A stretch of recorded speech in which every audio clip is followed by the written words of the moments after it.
Mi vida se había convertido en un museo silencioso, un santuario de orden y perfección helada, y yo era su curadora principal, la guardiana invisible de tesoros que no me pertenecían y que habían terminado por poseerme a mí. La pieza central de la extensa colección, mi esposo Knox, estaba a punto de partir para otro de sus llamados viajes de negocios. Lo observaba desde el umbral de nuestro impecable y minimalista dormitorio en Greenwich, un espacio que parecía más un catálogo de diseño que una habitación donde dos personas compartían sus vidas. Él, de espaldas a mí, ajustaba con un cuidado casi quirúrgico el broche de un reloj de platino en su muñeca. No era un gesto para saber la hora, sino un ritual sagrado, una comunión con uno de sus fetiches. Cada reloj de su colección, más de 200 piezas de una precisión obscena y un valor astronómico, representaba un momento, un logro, un activo tangible en su balance personal. Yo, en cambio, representaba la constante, el fondo de terciopelo inmutable sobre el que brillaban sus deslumbrantes adquisiciones. «Volveré el viernes, Hazel», dijo, con la voz tan pulcra y carente de emoción como el cristal de zafiro que protegía la esfera del reloj. No se giró, no me miró. Su voz cortó el silencio sin esperar respuesta. No preguntó si necesitaba algo, si me sentía bien, si quería algo de la ciudad a la que supuestamente iba. No hubo un beso de despedida, ni siquiera un roce deliberado, solo una palmada ausente y casi condescendiente en mi hombro mientras pasaba a mi lado, su estela de una costosa loción para después de afeitar, con notas de sándalo y cítricos, llenando el aire que yo respiraba con dificultad. Era el olor de la distancia. Me quedé inmóvil en el pasillo, una estatua más en la casa, escuchando el eco de sus pasos decididos sobre el mármol del vestíbulo, un ritmo metódico que parecía contar los segundos de mi irrelevancia. El sonido sordo y definitivo de la pesada puerta principal al cerrarse fue como un portazo en mi alma. Y entonces, el silencio. Un silencio tan absoluto y pesado que podía sentirlo presionar contra mis tímpanos. Un vacío que absorbía cualquier sonido, cualquier pensamiento. Comencé mi ronda habitual, un recorrido fantasmal por la casa, un santuario de buen gusto que se sentía tan ajeno como la suite de un hotel de 5 estrellas. Las vitrinas de caoba con control de humedad y temperatura, hechas a medida en Alemania, se alineaban en las paredes de la habitación que una vez fue una biblioteca llena de libros y sueños, y que ahora era su bóveda personal. Dentro, los relojes descansaban sobre almohadillas de seda negra, como cuerpos en un mausoleo, cronógrafos, calendarios perpetuos, tourbillons. Cada uno era un milagro mecánico, una proeza de la ingeniería humana, y cada uno era amado con una devoción y una ternura que yo no había conocido en más de una década. Me di cuenta de la amarga verdad.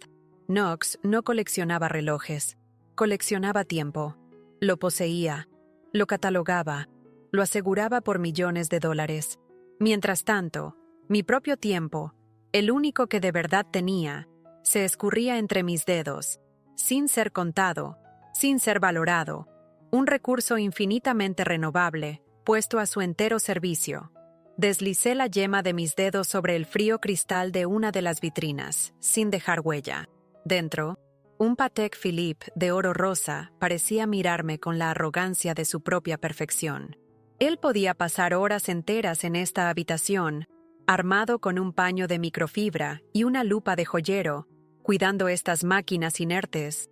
Hablaba de su historia, de sus mecanismos complejos, de su valor de inversión en las subastas de Ginebra, pero la historia de nuestros 25 años juntos se había convertido en un borrador olvidado, lleno de tachaduras y espacios en blanco, donde deberían haber estado los recuerdos compartidos, las risas, las crisis superadas juntos. Mi rol se había reducido al de una administradora doméstica de alto nivel, asegurando que la casa funcionara con la misma precisión suiza que sus amados cronómetros, las cenas listas a la hora exacta, su ropa impecable, la agenda social gestionada para mantener las apariencias, la sonrisa perfecta en los eventos de caridad. Yo era el engranaje silencioso y esencial, la pieza invisible pero fundamental que permitía que toda la maquinaria de la vida de Knox Chamberlain siguiera funcionando sin el más mínimo contratiempo. Un sacrificio perpetuo y no reconocido que aseguraba la estabilidad de su mundo egoísta y perfectamente cronometrado. La soledad en esta casa no era una ausencia, era una presencia. Una entidad física con peso y color, un gris pálido y frío que cubría los muebles de diseño y se adhería a mi piel como una fina capa de polvo.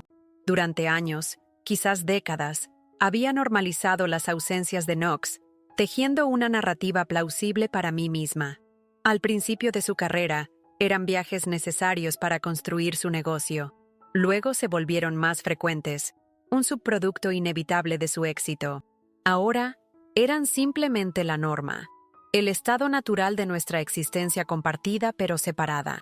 Me había convencido a mí misma de que esto era lo que significaba ser la esposa de un hombre importante, que este tipo de vida implicaba una cierta dosis de abandono honorable.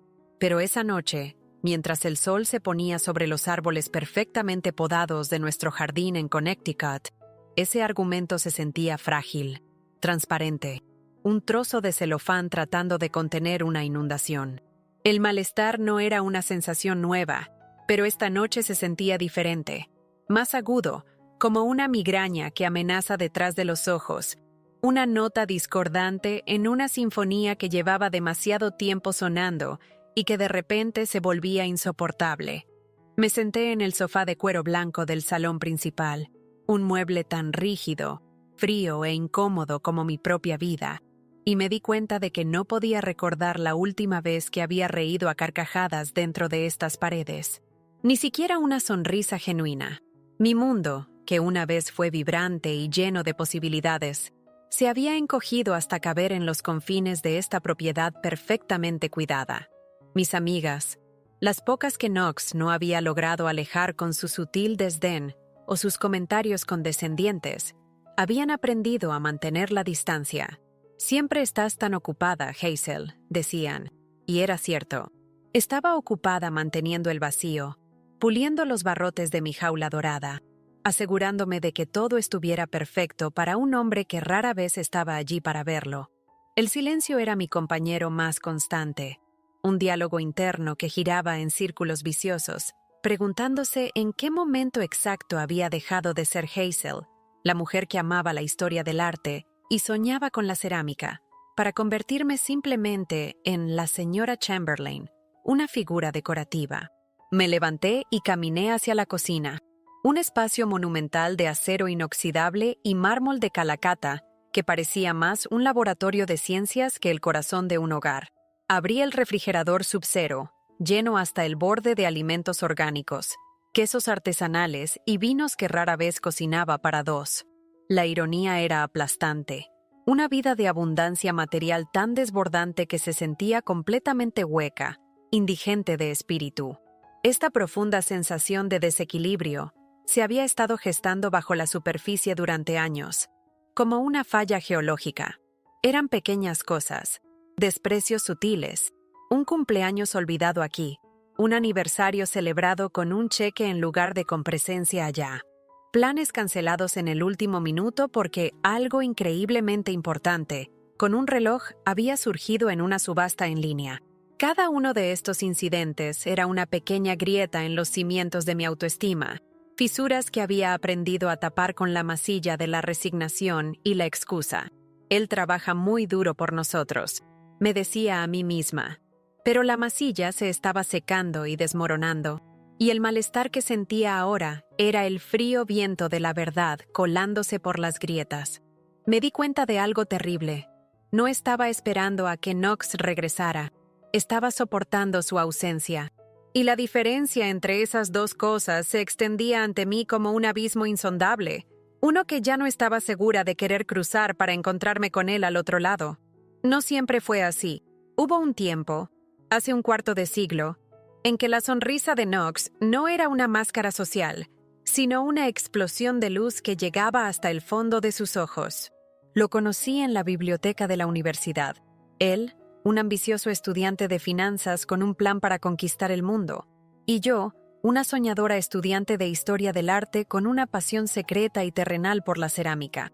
Soñaba con un pequeño estudio en un pueblo tranquilo, con las manos perpetuamente cubiertas de arcilla y el olor a tierra húmeda y hornos calientes llenando el aire.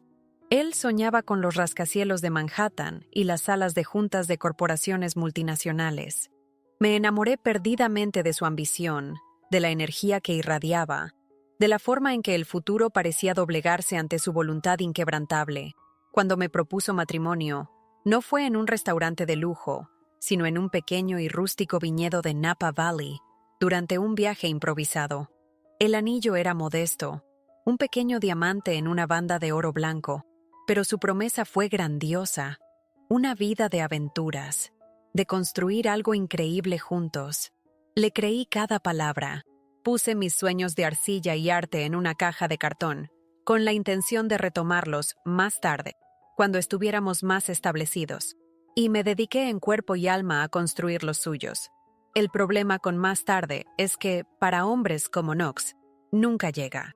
Siempre hay una meta más alta, un logro más grande en el horizonte, y el presente se convierte en un simple trampolín hacia ese futuro. Mis sacrificios no fueron grandes gestos heroicos, sino una lenta y constante erosión de mi propia identidad. Fueron silenciosos, diarios y constantes. Dejé mi prometedor trabajo en una pequeña pero prestigiosa galería de arte en Soho, para poder organizar las cenas de negocios y los eventos sociales que catapultaron su carrera. Aprendí a hablar de mercados de valores, de fusiones y adquisiciones, no por un interés genuino, sino para poder ser una compañera conversadora y un activo en sus eventos. Me convertí en la anfitriona perfecta, siempre sonriente, siempre informada, siempre invisible. Nos mudamos 5 veces en 10 años, de ciudad en ciudad, siguiendo el rastro de sus oportunidades. Cada mudanza significaba dejar atrás amistades incipientes, pequeños brotes de una vida propia que nunca llegaban a florecer. Cuando su obsesión por los relojes comenzó, la vi como algo positivo. Pensé que era un pasatiempo sofisticado, una forma de canalizar su estrés, una pasión que podíamos compartir. Me sumergí en ese mundo por él. Investigué sobre subastas en Christie's y Sotheby's. Le ayudé a rastrear piezas raras a través de coleccionistas en Europa. Celebré cada nueva adquisición como si fuera un triunfo nuestro. No me di cuenta, o no quise darme cuenta, de que cada reloj que entraba por la puerta me empujaba a mí un poco más hacia la periferia, reemplazando un espacio en su corazón y en su mente que antes me había pertenecido exclusivamente. El recuerdo es tan vívido que duele. Fue hace unos 15 años.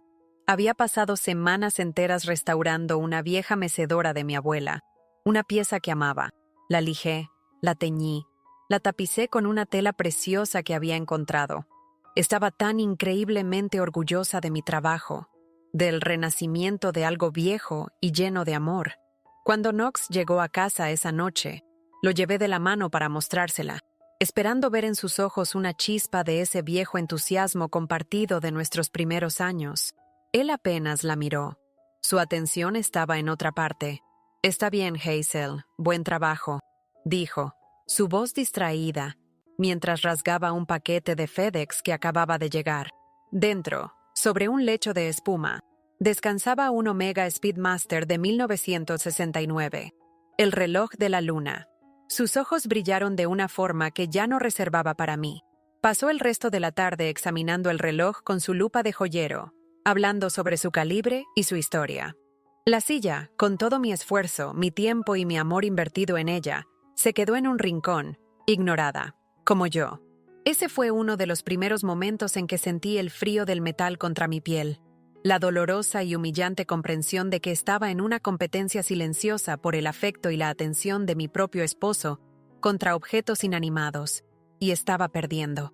Ese desprecio velado, esa constante priorización de lo material sobre lo emocional, se convirtió en el cimiento sobre el que se construyó nuestra vida posterior, una base podrida de sacrificio no reconocido y de una lealtad que fluía trágicamente en una sola dirección.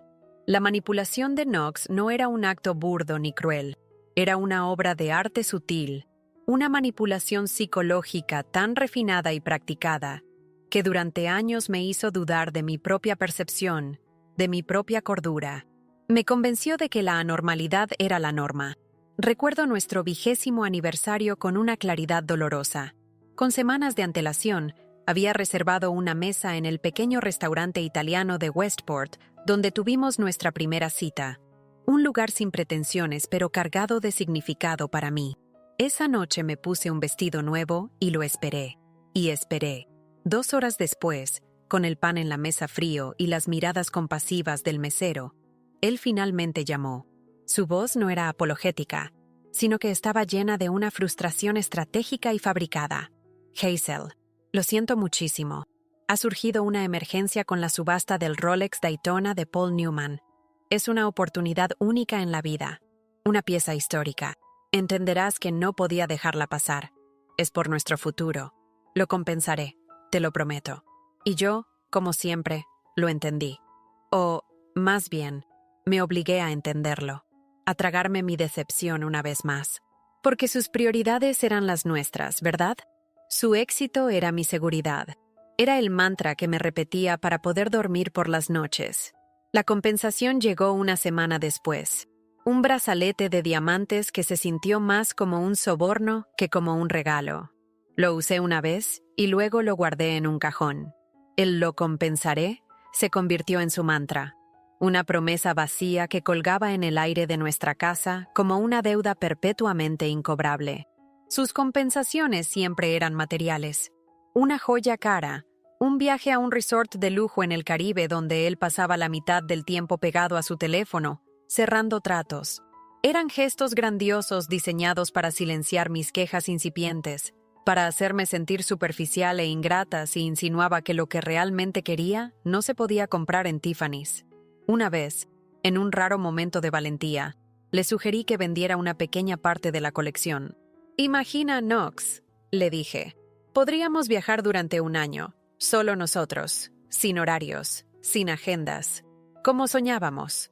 Su reacción fue de una calma escalofriante, mucho más aterradora que un grito.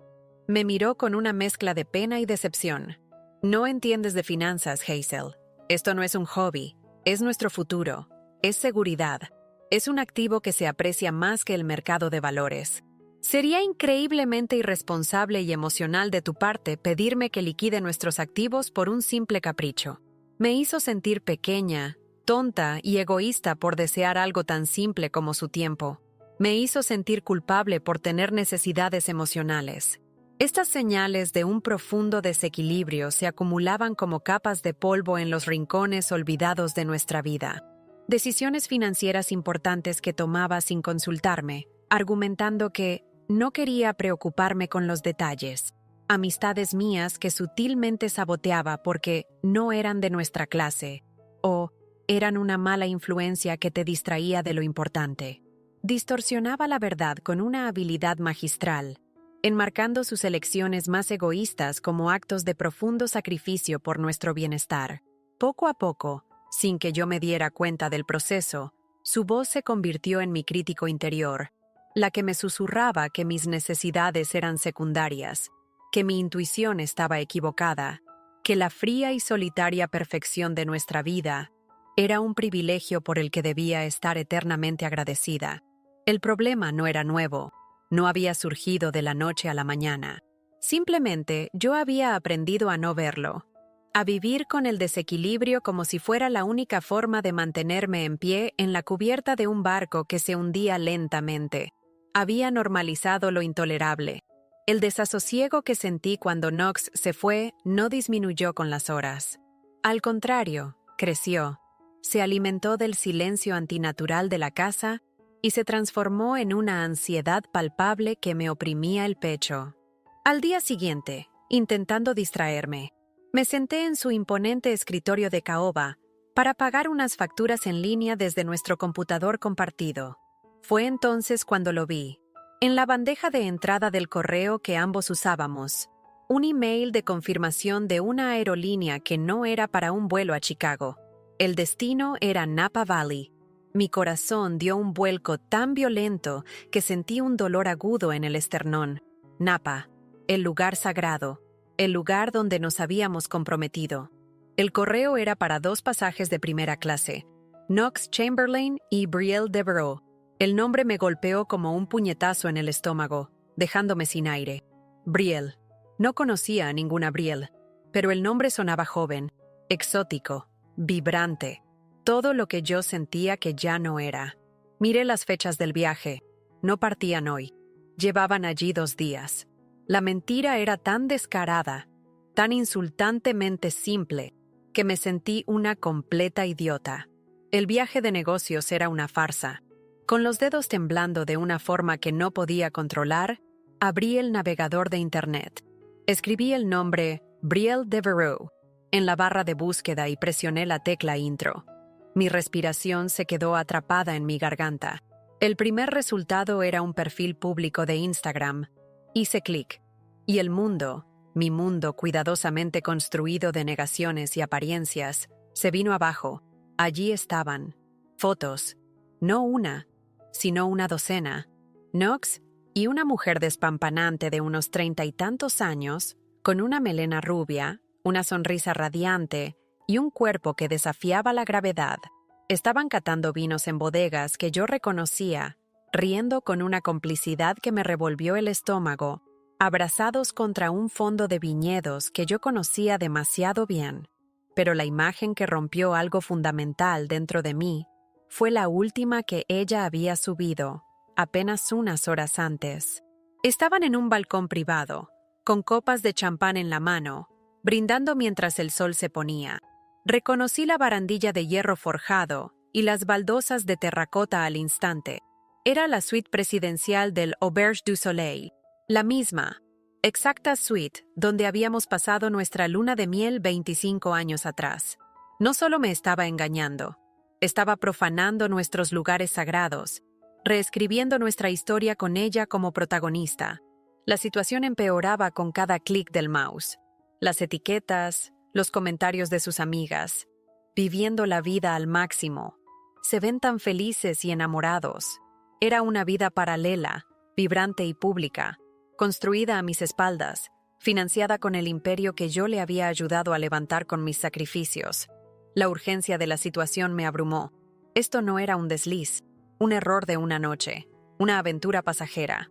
Esto era un sistema, una doble vida cuidadosamente gestionada y mantenida en el tiempo. El viaje de negocios a Chicago era la tapadera de una escapada romántica a California. Cada ausencia, cada llamada perdida, cada excusa inverosímil, todo encajó en su lugar de repente, formando una imagen grotesca y profundamente humillante. Las apuestas ya no eran sobre mi felicidad, eran sobre mi dignidad, mi futuro, mi propia identidad.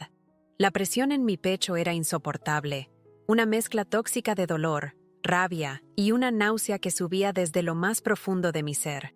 Brielle Devereaux no era solo una amante, era un símbolo dolorosamente claro. En sus fotos posadas, en su sonrisa despreocupada, vi la encarnación de todo lo que Knox anhelaba y que yo, con mis 52 años, mis arrugas de preocupación y mi alma cansada, ya no podía ofrecerle. La novedad, la juventud sin complicaciones, la emoción de la conquista perpetua. Pero mientras miraba su rostro perfecto, entendí que el verdadero antagonista no era ella. Ella era solo un peón, quizás uno dispuesto, pero un peón al fin y al cabo. El arquitecto de este engaño, el maestro de la crueldad, era Knox.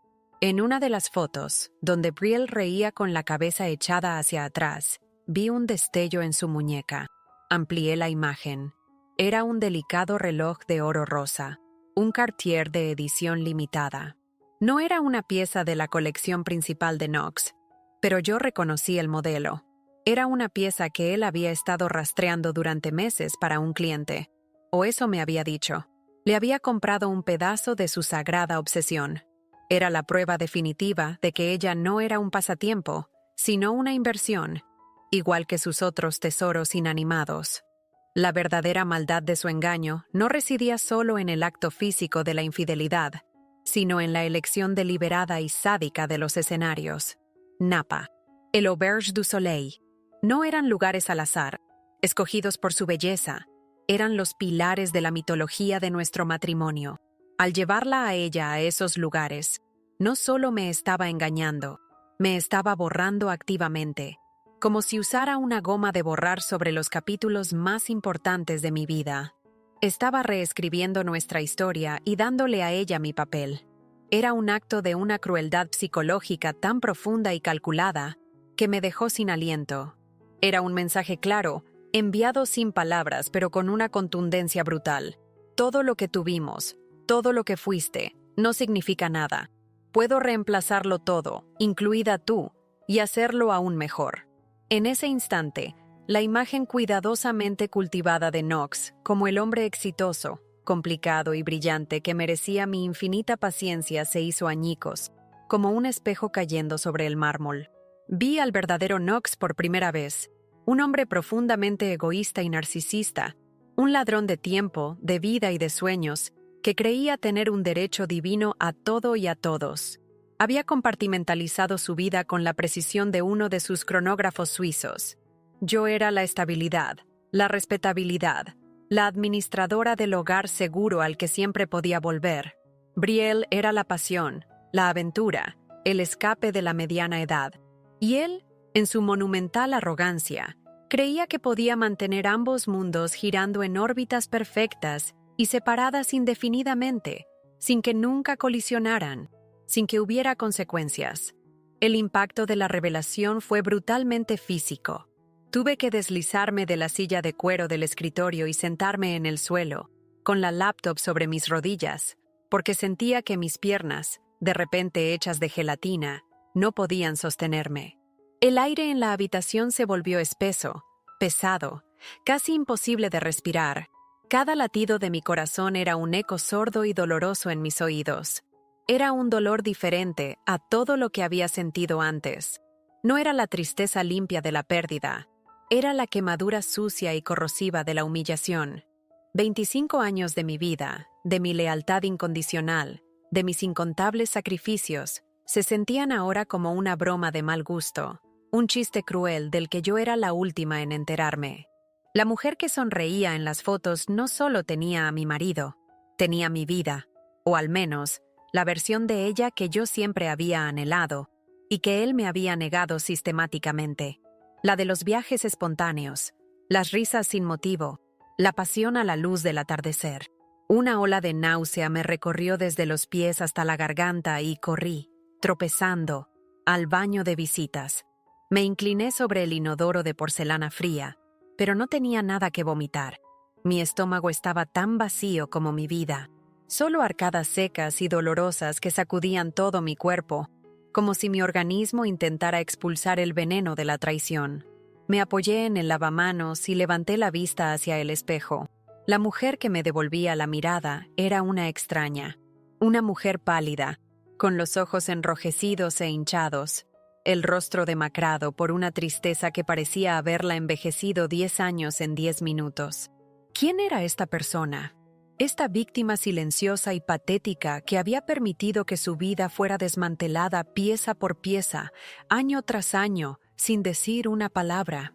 Y entonces, al dolor se le unió un sentimiento aún más devastador, la vergüenza. Una vergüenza profunda y aplastante. Vergüenza por mi ceguera voluntaria, por mi pasividad, por las miles de veces que había ignorado la voz de mi propia intuición, acallándola con excusas y autoengaño. Me deslicé por la pared hasta quedar sentada en el frío suelo de baldosas, abrazando mis rodillas contra el pecho como una niña asustada. Y lloré.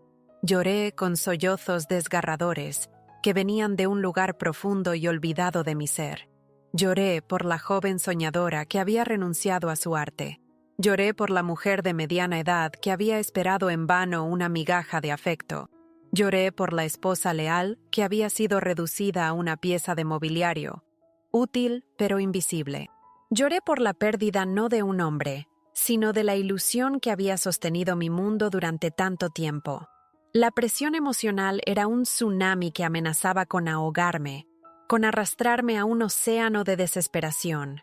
Pero en el fondo de ese océano de dolor, en lo más profundo de la oscuridad, una pequeña y dura semilla de rabia, Una semilla que no sabía que poseía. Comenzó a germinar. Era diminuta, pero estaba viva.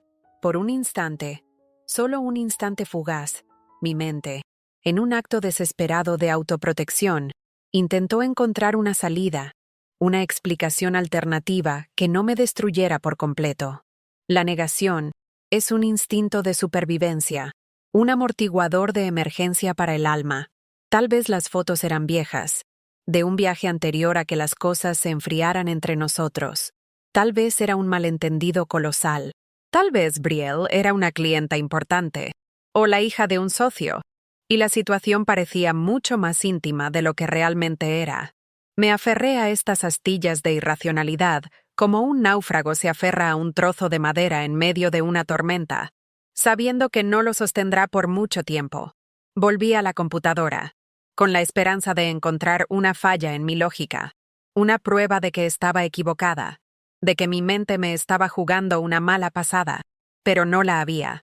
Las fechas de las publicaciones eran de las últimas 48 horas. Los comentarios de sus amigas, llenos de corazones y felicitaciones, confirmaban sin lugar a dudas la naturaleza romántica del viaje. Abandoné el escritorio y comencé a caminar sin rumbo por la casa, como un fantasma en mi propio hogar. Pasé junto a las fotos enmarcadas que adornaban las paredes. Nuestra boda, nuestros primeros años juntos, sonrisas jóvenes y llenas de promesas.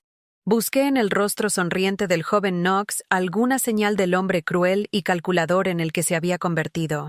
¿Siempre estuvo ahí, este engaño, esta capacidad para la duplicidad, oculta bajo la superficie de su encanto y ambición? Intenté recordar momentos felices, genuinamente felices, pero ahora todos estaban teñidos por el veneno de la sospecha. ¿Estaba pensando en otra persona cuando me sonreía? ¿Estaba planeando su próxima mentira mientras yo le hablaba con entusiasmo de mi día? La realidad de su traición era un agente corrosivo que se infiltraba en el pasado, corrompiendo cada recuerdo, cada aniversario, cada te amo. Mi intento de equilibrar la situación, de encontrar un terreno intermedio, era patético e inútil. El diálogo era imposible. ¿Qué podría decirle cuando volviera? ¿Que descubrí su mentira? Él lo negaría con la misma facilidad con la que respiraba. Lo minimizaría. Peor aún, me acusaría a mí de espiarlo, de ser paranoica, de invadir su privacidad. Volvería a girar la narrativa con su habilidad de prestidigitador hasta que yo, la víctima, terminara sintiéndome como la culpable. Esta escena digital, esta traición en alta definición, era la prueba final y definitiva de que no había una solución pacífica. La puerta a cualquier tipo de reconciliación o entendimiento no solo estaba cerrada, había sido tapiada por él hacía mucho tiempo, ladrillo a ladrillo, mentira a mentira. La negación se evaporó, dejando atrás una calma fría, hueca y aterradora. Ya no había nada que salvar, y en esa nada encontré una extraña y peligrosa libertad. Mientras escuchas, suscríbete y deja tu like. Gracias de corazón. El verdadero punto de inflexión no fue la infidelidad en sí misma, aunque el dolor era agudo y profundo. Fue lo que vino después, en la quietud de la noche, mientras la rabia inicial daba paso a una claridad gélida. Me paré frente a las vitrinas de los relojes, la joya de la corona del imperio de Knox, su legado tangible, y por primera vez en mi vida, los vi por lo que realmente eran. Ya no eran obras maestras de la relojería ni símbolos de nuestro éxito compartido. Eran monumentos a su egoísmo, lápidas de mi tiempo perdido. Cada uno de ellos, con su brillo pulido y su movimiento perpetuo, había sido comprado con el tiempo y la energía que él me había robado a mí. El dinero obsceno que gastó en ellos era el mismo dinero que yo le había ayudado a ganar, sacrificando mi propia carrera, mis propios sueños, para ser su anfitriona, su administradora, su apoyo silencioso. La devoción casi religiosa que les profesaba era la devoción que me había negado a mí durante años. Eran más de 200 razones pulidas y brillantes por las que mi vida se había quedado estancada, por las que mi alma se sentía tan vacía. Cada uno de ellos era un eslabón de la cadena invisible que me ataba a esta existencia hueca y sin propósito. La traición no estaba solo en una suite de lujo en Napa. Estaba aquí, en esta habitación, mirándome a la cara todos los días, y yo había estado demasiado ciega para verlo. Mi mirada, ahora despojada de cualquier ilusión, se posó en uno en particular, un Audemars Piguet Royal Oak de platino que compró en nuestro 15º aniversario. Recuerdo ese día perfectamente. Yo, ilusa, le había sugerido que renováramos nuestros votos, un gesto romántico para reconectar. Él se había reído, una risa condescendiente, diciendo que esas cosas eran sentimentalismos innecesarios y cursis. Unas horas después, llegó a casa exultante, habiendo gastado una fortuna en ese reloj en una subasta. Ahora lo entendía con una claridad que me quemaba por dentro. Sus sentimentalismos, su capacidad para el amor y la devoción, estaban reservados para los objetos. Los objetos no exigen atención emocional, no se sienten solos, no se decepcionan, solo se aprecian en valor. Y de repente, en medio de ese doloroso entendimiento, una idea, tan audaz, tan radical y tan aterradora que me hizo temblar, comenzó a tomar forma en mi mente.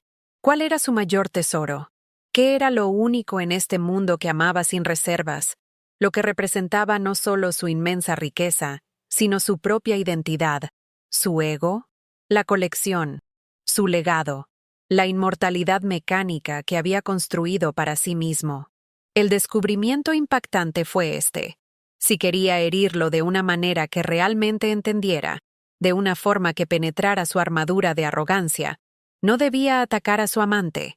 Atacar a Brielle sería predecible, vulgar. Debía atacar a su verdadero amor, a su verdadera alma. Si quería recuperar mi vida, mi tiempo, mi poder, no bastaba con irme con la mitad de los bienes. Tenía que desmantelar el altar en el que él se adoraba a sí mismo. La rabia que había estado germinando en mi interior floreció en ese momento, no en un fuego incontrolado, sino en una resolución helada y precisa. Ya no sentía dolor, ni tristeza. Sentía una claridad absoluta, una especie de poder tranquilo y peligroso que nunca antes había experimentado. Miré mi reflejo distorsionado en el cristal de la vitrina. La mujer que me devolvía la mirada ya no era una víctima temblorosa, era una estratega. Sus ojos brillaban con una luz nueva. Y acababa de encontrar el punto débil, el talón de Aquiles de mi enemigo. El llanto cesó abruptamente. La parálisis que me había mantenido en el suelo se disipó como la niebla al amanecer. Me levanté, no con la fragilidad de antes, sino con un propósito firme que no había sentido en décadas. La transformación fue instantánea y total. La víctima se había ido. En su lugar había una mujer con un plan. Mi mente, que durante años había estado nublada por la resignación y el autoengaño, ahora trabajaba con una lógica y una frialdad que habrían enorgullecido al propio Knox en una de sus negociaciones. Caminé con paso decidido hacia mi escritorio. Abrí el cajón superior y saqué una tarjeta de presentación que había guardado casi por casualidad de un evento del club de lectura de Westport hacía meses. Vivian Parker, abogada de familia. Recuerdo haber pensado en ese momento que era una mujer increíblemente inteligente y directa. Ahora era mi única esperanza, mi arma secreta. Su nombre en la tarjeta parecía una promesa. Marqué su número de teléfono de emergencia con una mano sorprendentemente firme. Cuando su asistente contestó, mi voz sonó tranquila, segura, irreconocible para mí misma. Mi nombre es Hazel Chamberlain. Necesito una consulta urgente con la señora Parker. Es un asunto de divorcio de alta complejidad. Conseguí una cita para la mañana siguiente a primera hora. El primer paso, el más importante, estaba dado. Luego, pasé el resto de la noche no llorando ni lamentándome, sino actuando con una eficiencia metódica. Me senté frente a la computadora y con la precisión de un archivista, tomé capturas de pantalla de todo. El perfil de Brielle, cada una de las fotos comprometedoras, los comentarios, las etiquetas, los correos de confirmación de vuelos y hotel. Creé una carpeta encriptada y guardé todo en una pequeña unidad de memoria externa que guardé en mi bolso. Evidencia, lógica, irrefutable y creíble. El cambio interno fue sísmico. La mujer que 2 horas antes se sentía completamente impotente, una hoja a la deriva en la tormenta de la traición de otro. Ahora se sentía dueña de su destino, capitana de su propio barco. Era como si un interruptor de emergencia se hubiera accionado en mi cerebro, apagando el torrente abrumador de emociones y encendiendo el centro de mando estratégico. Por primera vez en 25 años, no estaba reaccionando a la vida de Knox, a sus planes, a sus ausencias. Estaba creando activamente la mía, tomando la iniciativa. Esta acción, que para un extraño podría parecer impulsiva y vengativa, fue en realidad la culminación de años de opresión silenciosa. No era un arrebato de ira. Era la erupción largamente contenida de un volcán que todos, incluido yo misma, creían extinto. La guerrera no había nacido en ese momento. Simplemente, después de un largo, largo sueño, se había despertado. Y tenía hambre. La reunión con Vivian Parker a la mañana siguiente fue una revelación, un bautismo de fuego en mi nueva realidad. Era una mujer de unos 60 años, elegante, con una mirada penetrante que parecía ver a través de las fachadas y un apretón de manos firme que inspiraba una confianza inmediata. Me senté frente a ella en su oficina con vistas al río Saugatuck y le conté mi historia, presentando las pruebas que había recopilado. Escuchó en silencio, sin interrumpir, solo asintiendo de vez en cuando, su rostro una máscara de profesionalismo. Cuando terminé, no me ofreció compasión vacía ni clichés sobre hombres infieles. Me ofreció algo mucho más valioso: validación. Hazel, lo que has soportado durante años no es solo un matrimonio infeliz, es una forma de abuso emocional y financiero, dijo, y escuchar esas palabras de una extraña objetiva me dio una fuerza que no sabía que poseía. Tienes derechos, y vamos a asegurarnos de que se respeten hasta el último centavo. Vivian no perdió el tiempo. Me trazó un plan de acción claro y metódico que me hizo sentir poderosa. Primero, asegurar la evidencia, lo cual ya había hecho. Segundo, proteger mis activos financieros. Me guió, paso a paso, para abrir una cuenta bancaria a mi nombre esa misma mañana y transferir una parte sustancial de nuestros fondos conjuntos, una cantidad que ella calculó como legalmente defendible para cubrir mis gastos de vida y legales durante el proceso. Este acto, tan simple en apariencia, se sintió como firmar mi propia declaración de independencia. El nuevo conflicto que se generó fue interno. Una batalla feroz contra la culpa programada durante 25 años. La voz de Knox en mi cabeza, llamándome ladrona y traidora. Pero la voz tranquila y segura de Vivian era más fuerte. Luego, abordamos el tema de la casa. Mi hogar. Mi jaula. Es el domicilio conyugal. Tienes todo el derecho a permanecer en ella y, más importante, a asegurar tu espacio y tu paz mental, explicó. Te recomiendo encarecidamente que cambies todas las cerraduras. La idea era a la vez aterradora y exquisitamente estimulante. Echar a Knox, el rey, de su propio castillo. Mi nueva determinación se solidificó como el acero. Cada paso que daba, cada decisión que tomaba, creaba una nueva capa de tensión, una confrontación inevitable que se acercaba como una tormenta en el horizonte. Ya no estaba jugando a la defensiva, reaccionando a sus movimientos. Estaba moviendo mis propias piezas en el tablero, y por primera vez sentía que no solo tenía una oportunidad de ganar, merecía ganar. El plan estaba casi completo. Las finanzas estaban aseguradas. Había programado al cerrajero para que viniera el día antes del regreso de Knox, pero quedaba una pieza final en mi estrategia, la más importante, la jugada maestra. La acción que transformaría este divorcio de una simple y sórdida separación a un acto de justicia poética, una leyenda en los anales de los divorcios de Connecticut. Sentada en la oficina de Vivian, con el corazón latiendo con fuerza, le conté sobre la colección de relojes. Le expliqué lo que significaba para él, no solo en términos de su valor monetario, sino como el núcleo de su identidad, la fuente de su orgullo y su ego. «Quiero donarla», dije, y las palabras salieron de mi boca con una facilidad que me sorprendió a mí misma. La sorpresa cruzó brevemente el rostro normalmente impasible de la abogada. «Hazel, seamos claras. Esa colección vale una fortuna, probablemente más que el resto de sus activos líquidos. Es un activo conyugal. Tienes derecho a la mitad de su valor, como mínimo, me advirtió, con el deber profesional de proteger mis intereses financieros. Lo sé perfectamente, respondí, y mi voz era firme, sin un ápice de duda. No quiero el dinero. El dinero no puede comprar los años que perdí. Quiero que él pierda lo que más ama. Quiero que cada vez que piense en su traición, no piense en Brielle. Quiero que piense en el día en que su preciosa, perfecta e insustituible colección desapareció para siempre.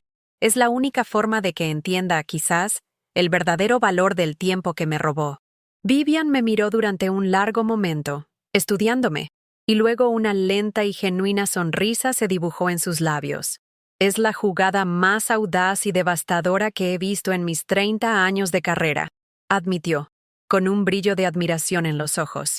Y es perfectamente legal si la estructuramos como una donación caritativa irrevocable antes de que se presente formalmente la demanda de divorcio. Esa misma tarde, desde la oficina de Vivian, hice la llamada. Contacté al curador jefe del Museo de Arte de Hartford, explicando que una coleccionista anónima deseaba hacer una donación de una colección de relojes vintage de importancia mundial. El hombre al otro lado de la línea casi se atraganta. Organizaron una recogida para el día siguiente, con una empresa de transporte de obras de arte de alta seguridad. Este era el giro final, la revelación que él nunca, jamás, vería venir. No era una traición impulsiva en un ataque de ira, sino un acto quirúrgico, preciso y letal, diseñado para extirpar el corazón de su mundo narcisista. Mientras colgaba el teléfono, sentí un escalofrío recorrer mi espalda. La mujer que era hacía apenas 3 días se habría horrorizado de sí misma. La mujer que era ahora solo sentía una calma gélida y una anticipación casi vertiginosa por el acto final que estaba a punto de comenzar. El día del regreso de Knox, el aire en la casa era eléctrico, cargado de una tensión casi palpable. Los transportistas del museo, con sus guantes blancos y su eficiencia silenciosa, se habían llevado la colección esa misma mañana. Las vitrinas vacías en la biblioteca eran como cuencas oculares huecas en una calavera, un testimonio mudo y elocuente de mi silenciosa revolución. A las 3:47 de la tarde, el cerrajero terminó su trabajo. Sostuve la nueva llave en la palma de mi mano. Se sentía pesada, sólida, como si contuviera todo el peso de mi futura libertad. A las 6 en punto, escuché el sonido familiar del motor de su Porsche en la entrada de grava. Observé desde la ventana del piso de arriba, oculta tras las cortinas, cómo se acercaba a la puerta principal, bronceado, relajado, caminando con la arrogancia de un hombre que vuelve a su castillo, a su dominio. Lo vi sacar su llavero, buscar la llave de la casa e introducirla en la cerradura. La giró. Nada. Frunció el ceño, una pequeña arruga de irritación en su frente perfecta. Lo intentó de nuevo, con más fuerza. La confusión en su rostro fue el primer y delicioso sorbo de mi victoria. Era la primera vez en 25 años que el mundo no se doblegaba a su voluntad. Tocó el timbre, una vez, 2 veces, con la impaciencia de un hombre no acostumbrado a esperar. Dejé que pasara un minuto completo, un minuto que se sintió como una eternidad, solo para que su irritación pasara a una incipiente ansiedad. Finalmente, caminé lentamente hacia la puerta, y la abrí, pero solo hasta donde la cadena de seguridad me lo permitía. Su rostro, al verme, pasó de la irritación al asombro desconcertado.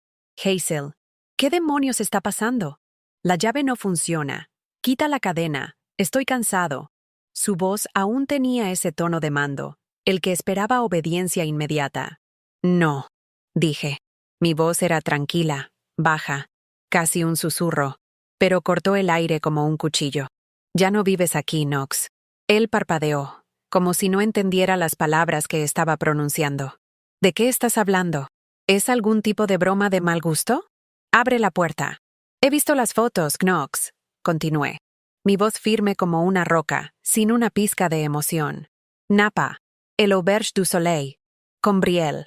Pronunciar su nombre en voz alta fue un acto liberador. como sacar una espina que llevaba dentro. El color desapareció del rostro de Knox al instante. Su arrogancia se desvaneció, reemplazada por un pánico incipiente y mal disimulado. Hazel, espera, no es lo que parece. Puedo explicarlo todo. Era la misma táctica de siempre, el mismo guión, la manipulación, la negación, la promesa de una explicación que me haría sentir tonta por dudar de él. Pero esta vez, el hechizo estaba roto. No hay nada que explicar, interrumpí. Pero sí hay algo que quiero que veas. Quité la cadena, abrí la puerta y sin mirarlo, caminé directamente hacia la biblioteca. Él me siguió, confundido, empujando la puerta ahora desbloqueada. Se detuvo en seco en el umbral, como si hubiera chocado contra una pared invisible. Su mirada recorrió las vitrinas vacías, una y otra vez, su cerebro negándose a procesar la escena imposible. El silencio se prolongó, espeso y pesado. Luego, un sonido gutural, una mezcla de rabia, dolor e incredulidad, escapó de sus labios. ¿Dónde? ¿Dónde están?, susurró, con la voz rota. ¿Dónde están mis relojes? Me volví hacia él lentamente, y por primera vez en toda nuestra vida juntos, lo miré desde una posición de poder absoluto. Ya no son tuyos, Knox, dije, saboreando cada palabra. Ahora son arte público, propiedad del estado de Connecticut. Considera que es el precio del tiempo que te tomaste para ti. La reacción de Knox fue volcánica, una erupción de furia narcisista. El hombre sofisticado, controlado y elegante se desvaneció en un instante, dejando al descubierto a un niño malcriado y furioso, al que le habían quitado su juguete más preciado.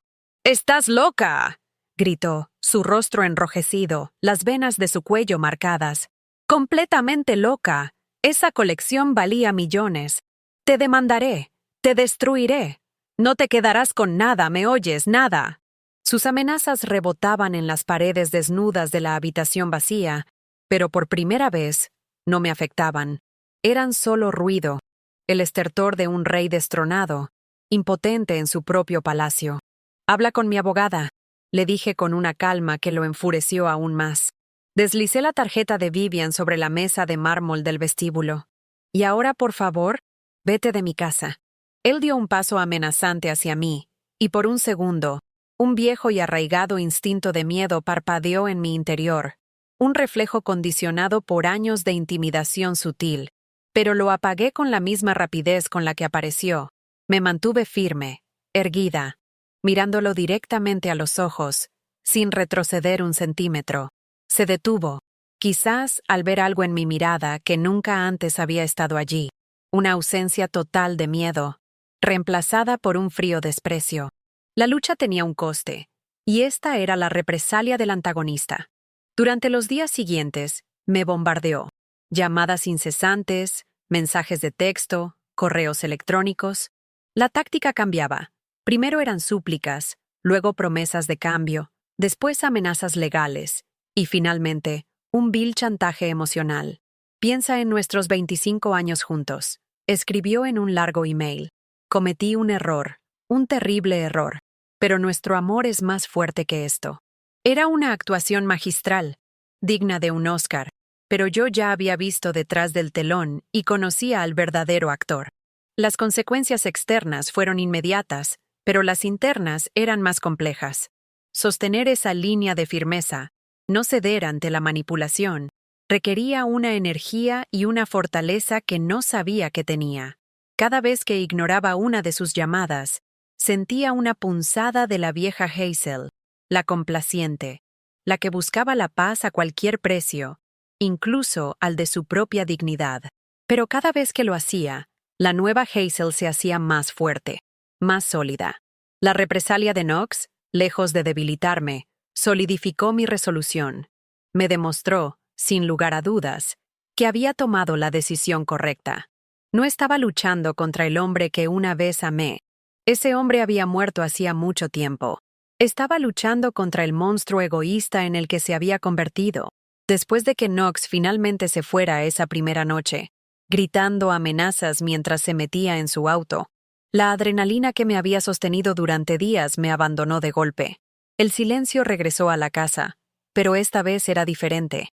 Era un silencio elegido, no impuesto. Y era ensordecedor.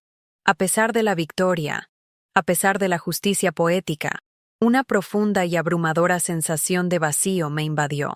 Caminé por la casa, mi casa ahora, y me sentí como una extraña, una intrusa. La ausencia de Knox, y más aún, la ausencia de su omnipresente colección, había dejado un hueco no solo físico en la biblioteca, sino existencial en mi vida. Durante 25 años, mi mundo, mis rutinas, mis pensamientos, todo había girado en torno a él, a sus necesidades, a su agenda, a su ego. Ahora que el sol alrededor del cual yo orbitaba se había ido, ¿qué se suponía que debía hacer yo, el planeta solitario? ¿Seguir girando en el vacío? Esa noche fue, sin duda, mi noche oscura del alma.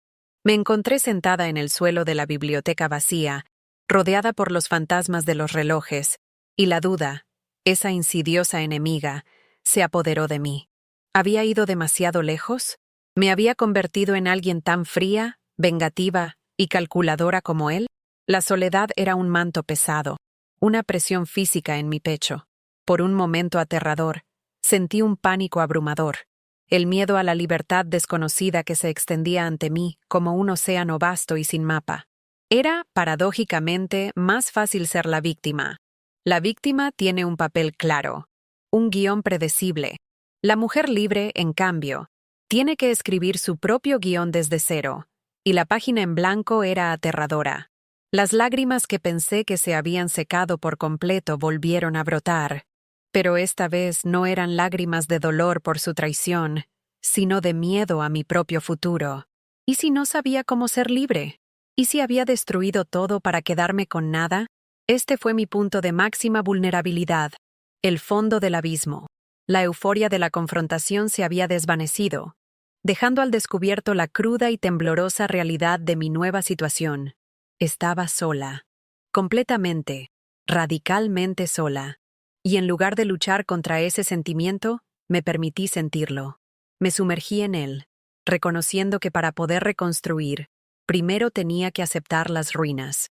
Tenía que sentarme en medio de los escombros de mi vida pasada y llorar. Llorar no solo por el final de mi matrimonio, sino por la muerte de la mujer sumisa que fui. Fue un duelo necesario, un funeral silencioso, el último adiós a mi vida anterior, para poder, finalmente, dar a luz a la mujer que estaba destinada a ser. En medio de la oscuridad de esa larga noche, acurrucada en el suelo de la biblioteca, algo cambió. Un pequeño interruptor hizo clic en mi alma. Me levanté, con las rodillas entumecidas, y caminé hacia la gran ventana que daba al jardín. La luna llena, grande y plateada, iluminaba los árboles y el césped, y en el silencio, una nueva comprensión comenzó a amanecer, lenta pero segura. El vacío que sentía, el espacio que me aterraba, no era una pérdida, era una posibilidad, un lienzo en blanco. La habitación no estaba vacía, estaba llena de potencial. Fue una epifanía, un chispazo de luz en la oscuridad. La libertad no era un abismo aterrador, era una promesa. El miedo no se fue por completo, pero fue eclipsado por una creciente y extraña sensación de anticipación, de curiosidad. Podía pintar las paredes de cualquier color que quisiera. Podía llenar la habitación con libros hasta el techo, con plantas colgantes, con un torno de alfarero. Podía poner la música que amaba, tan alto como quisiera, a cualquier hora. La casa ya no era un museo frío y silencioso, era un hogar en potencia, mi hogar. Esta nueva comprensión fue un ancla en la tormenta de mi propia mente. Me aferré a ella con todas mis fuerzas. La mujer que estaba destinada a ser no era fría ni calculadora como Knox. Era fuerte, era resistente, y estaba a punto de descubrir de qué era capaz cuando el único tiempo que importaba era el suyo. La llama, que durante años había sido reducida a una brasa agonizante, se reavivó, pequeña pero brillante, prometiendo un nuevo amanecer. Los meses siguientes fueron una guerra de trincheras legal, una batalla de desgaste diseñada por Knox para agotarme financiera y emocionalmente. A través de su equipo de abogados caros y agresivos, luchó con uñas y dientes. Intentó argumentar que yo no estaba en mi sano juicio cuando doné la colección, presentando como prueba mis visitas a un terapeuta años atrás. Intentó pintarme ante el juez como una esposa vengativa, irracional y derrochadora, alguien que no era apta para tomar decisiones financieras. Pero Vivian era una guerrera, una estratega brillante. Desmanteló cada uno de sus argumentos, no con retórica, sino con pruebas frías, hechos documentados y una lógica impecable. La audiencia final de divorcio tuvo lugar un martes por la mañana en el Tribunal de Familia de Stamford. Entré en la sala sintiéndome serena, vestida con un traje de lino color crema que había comprado para la ocasión. Knox estaba al otro lado de la sala, y el cambio en él era impactante. Estaba visiblemente más delgado. Su traje a medida parecía colgarle, y tenía unas profundas ojeras que ni el mejor corrector podía ocultar. La arrogancia se había evaporado por completo, reemplazada por un aura de desesperación y derrota. Como supe a través de los documentos legales del divorcio, Brielle lo había abandonado en cuanto el escándalo de la colección donada y los consecuentes problemas financieros se hicieron públicos. Aparentemente, su amor no estaba diseñado para resistir la austeridad. El clímax de la acción no fue un grito, no fue una confrontación dramática, sino una declaración silenciosa y contundente. Cuando el abogado de Knox, en un último intento desesperado, comenzó a hablar de la santidad del matrimonio y mi comportamiento errático y destructivo, Vivian simplemente se levantó y presentó al juez un portafolio. Dentro estaban las capturas de pantalla de Instagram, las confirmaciones del hotel, las pruebas de su doble vida. El juez, un hombre mayor de expresión severa, las miró una por una. Luego levantó la vista y miró a Knox con un desdén apenas disimulado. En ese momento, la batalla estaba ganada. El plan final que Vivian y yo habíamos diseñado se ejecutó con la precisión de uno de los relojes perdidos de Knox. Ella presentó nuestra propuesta de acuerdo, no como una petición, sino como una conclusión lógica e inevitable. Yo me quedaba con la casa, la mitad de los activos líquidos restantes, y lo más importante, mi libertad total y absoluta. Knox, acorralado, humillado y sin poder, no tuvo más remedio que aceptar. Su abogado asintió con la cabeza, derrotado. La decisión crucial ya la había tomado meses atrás, en el momento en que decidí luchar en lugar de huir. El veredicto del juez fue solo la formalidad, el sello oficial en mi declaración de independencia. Mientras el martillo caía sobre la madera, con un sonido sordo y definitivo que sellaba el final de mi matrimonio, no sentí euforia ni un deseo de celebrar. Sentí paz, una profunda, tranquila y abrumadora sensación de cierre. Miré a Knox por última vez a través de la sala. Ya no era el monstruo que me había aterrorizado, ni el hombre que había amado. Era simplemente un extraño, un hombre impotente que había perdido el control no solo de su colección, sino de su propia narrativa. Al salir del tribunal y pisar la acera, el sol de la tarde se sentía cálido en mi rostro. Estaba tomando el control de mi vida, de forma definitiva, y era el momento de poder que había estado esperando durante 25 años. 6 meses después, la casa era irreconocible, no solo para un extraño, sino para mí misma. La biblioteca, antes un mausoleo de caoba y cristal con temperatura controlada, era ahora mi estudio de arte, mi lugar sagrado. Las paredes estaban pintadas de un cálido y vibrante color terracota. La luz del sol, que antes se filtraba tímidamente, ahora inundaba la habitación, que albergaba un torno de alfarero en el centro, estanterías de pino repletas de bolsas de arcilla, botes de esmaltes de todos los colores y mis primeras creaciones, imperfectas, torpes y absolutamente queridas. El silencio sepulcral había sido reemplazado por la música clásica de una vieja radio y el suave y meditativo zumbido del torno. Había llenado cada habitación de la casa con plantas, de vida verde y exuberante que contrastaba radicalmente con la esterilidad de antes. Me había inscrito en clases de italiano en el centro comunitario, un sueño que había pospuesto durante décadas, y estaba planeando mi primer viaje sola.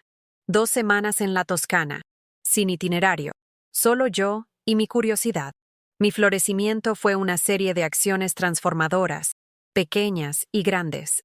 Cada pieza de cerámica que moldeaba con mis propias manos, cada palabra en italiano que aprendía a conjugar, cada planta que regaba, era un acto de recuperación de mi propia identidad.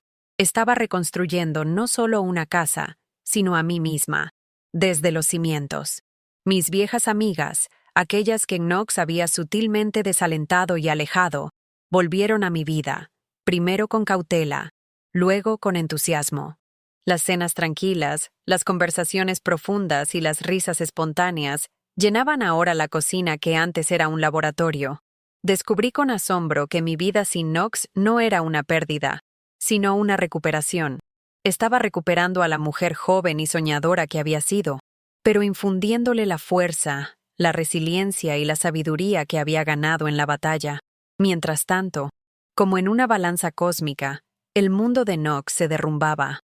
La donación de la colección había sido una catástrofe financiera, y peor aún para él, de relaciones públicas. Su reputación como un astuto inversor y hombre de negocios en la comunidad de Connecticut estaba hecha jirones. La caída del antagonista fue paralela a mi ascenso. No sentí alegría por su miseria, no me regodeé en su desgracia. Sentí una tranquila sensación de equilibrio cósmico, de justicia poética. La justicia no siempre es un castigo impuesto desde fuera. A veces, es simplemente la consecuencia natural e inevitable de las propias acciones. Él había construido su vida sobre cimientos de engaño, arrogancia y egoísmo, y ahora, esos cimientos se habían derrumbado, llevándose todo con ellos. Mi vida, en cambio, se estaba construyendo sobre la base sólida del autorrespeto, la creatividad y la autenticidad. El nuevo orden de mi vida se estableció con límites claros, firmes y no negociables. Unas semanas después de que el divorcio fuera definitivo, Knox apareció en mi puerta sin avisar. Estaba demacrado, su traje caro arrugado, y tenía una mirada suplicante que una vez me habría roto el corazón. Intentó usar la nostalgia como un arma, recordándome los buenos tiempos, los inicios, las promesas. Podemos empezar de nuevo, Hazel. He cambiado. He aprendido mi lección. Lo escuché con calma desde el umbral de mi puerta, sin invitarlo a entrar, creando una barrera física y simbólica. Cuando terminó su discurso ensayado, simplemente lo miré a los ojos y le dije, con una voz suave pero inflexible, «Te deseo lo mejor, Knox, de verdad, pero mi vida ya no te incluye. Por favor, no vuelvas». Cerré la puerta suavemente, sin ira, sin rencor, solo con una finalidad absoluta. Fue un acto de distanciamiento definitivo, el cierre del último arco emocional que me ataba a él. Por otro lado, la reconciliación más importante y sanadora fue conmigo misma. Con la ayuda de un buen terapeuta, aprendí a perdonarme por los años de ceguera, por la pasividad, entendiendo que la resiliencia no se trata de no caer, sino de cómo te levantas. También fortalecí los lazos con las personas que realmente importaban. Una tarde, Vivian Parker vino a tomar el té. Ya no era mi abogada. Se había convertido en una amiga, una mentora. Le mostré con orgullo mi estudio, mis torpes primeros jarrones. Ella levantó uno, un poco ladeado, y lo admiró como si fuera una obra de arte. «Sabes, Hazel», dijo, con una sonrisa sabia, «a veces tienes que romper algo viejo y supuestamente valioso para hacer espacio para algo nuevo, auténtico y verdaderamente hermoso». Esa frase se convirtió en la redefinición de mi vida. Ya no me definía mi relación con un hombre o el estatus que me confería. Me definían mis pasiones, mis amistades, mi capacidad para crear belleza de las cenizas de mi vida anterior. Establecí nuevos límites saludables en todas mis relaciones, aprendiendo a decir no a lo que drenaba mi energía y sí a todo lo que nutría mi alma. Mi crecimiento no fue una línea recta hacia la felicidad, sino una espiral ascendente, volviendo a viejos temas y lugares dentro de mí, pero cada vez con una nueva perspectiva, más fuerza y una mayor compasión por mí misma. Un año después de aquel día fatídico en que cambié las cerraduras, mi vida era plena de una manera que nunca hubiera podido imaginar en mi existencia anterior. Era una plenitud tranquila, no ostentosa. La casa, antes un mausoleo silencioso y frío, ahora respiraba. El estudio de cerámica era mi santuario, el lugar donde las horas pasaban sin sentirlas. Mis manos, a menudo cubiertas de arcilla seca, habían creado docenas de piezas, cada una un testimonio tangible de mi renacimiento. Mis clases de italiano progresaban a buen ritmo, y mi viaje a la Toscana estaba reservado y pagado. Ya no era un sueño vago para algún día, era un plan concreto, una realidad emocionante. Mi nueva vida estaba tejida con pequeñas alegrías que antes pasaban desapercibidas. El olor del café recién hecho por la mañana, la compañía cómoda y sin pretensiones de buenas amigas, la profunda satisfacción de crear algo hermoso y útil con mis propias manos. Una tarde de otoño, estaba en mi estudio, dando los toques finales a un gran cuenco en el torno.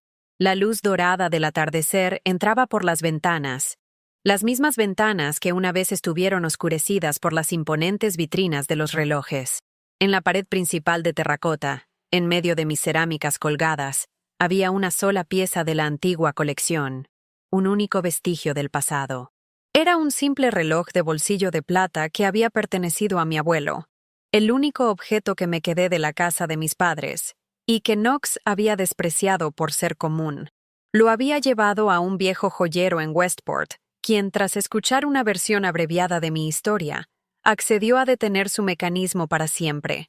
Sus manecillas de acero azul estaban congeladas, inmóviles, en las 3:47, la hora exacta en que el cerrajero terminó su trabajo, la hora exacta en que recuperé mi vida. Miré el reloj detenido, un monumento a mi liberación, y sonreí. El aprendizaje estaba concluido. Knox, en su arrogancia, coleccionaba tiempo, lo encerraba en cajas de cristal, tratándolo como una posesión que podía controlar y admirar. Yo, en mi dolor y mi posterior renacimiento, había aprendido la verdad más profunda y liberadora. El tiempo verdaderamente valioso no se colecciona, no se posee, no se detiene, se vive. Y por primera vez en mucho, mucho tiempo, yo estaba viviendo el mío, segundo a precioso y consciente segundo. El cambio era duradero, la herida había cicatrizado, y la sensación de cierre era completa y satisfactoria. Era libre. Fin de la historia. Si algo en esta historia tocó tu vida, regálanos un like y suscríbete. Tal vez la próxima historia sea justo la que estabas esperando.